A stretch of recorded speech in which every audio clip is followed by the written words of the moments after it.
مجھے کہا جا رہا ہے کہ آپ کا لہجہ سخت ہے، میں آج لہجے کو نرم کرتا ہوں، آپ کی تائید چاہتا ہوں۔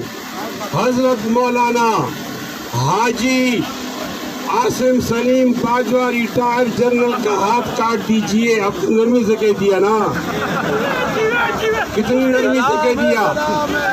مجھے کہا آپ ہاتھ کاٹنے کی بات کرتے ہو، میں نے کہا یہ مجھ سے متعلق نہیں، یہ بات عمران خان سے متعلق ہے۔ عمران خان کہتا ہے کہ یہ مدینے کی ریاست ہے، اگر وہ سچ کہتا ہے تو مدینے کی ریاست کی سزا چور کی مجھے معلوم ہے۔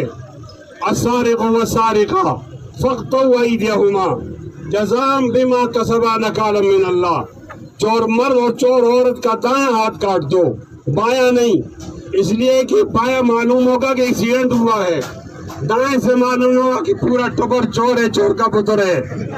اگر عمران کہتا ہے کہ میں نے مذاق کیا تھا تو میں اپنی بات واپس لینے کے لیے تیار ہوں، اور اگر وہ کہتا ہے کہ یہ مدینے کی ریاست ہے تو عاصم سلیم باجوہ کا ہاتھ کاٹنا ہوگا انشاءاللہ۔ مفتی قدم بڑھاؤ، مفتی صاحب قدم بڑھاؤ۔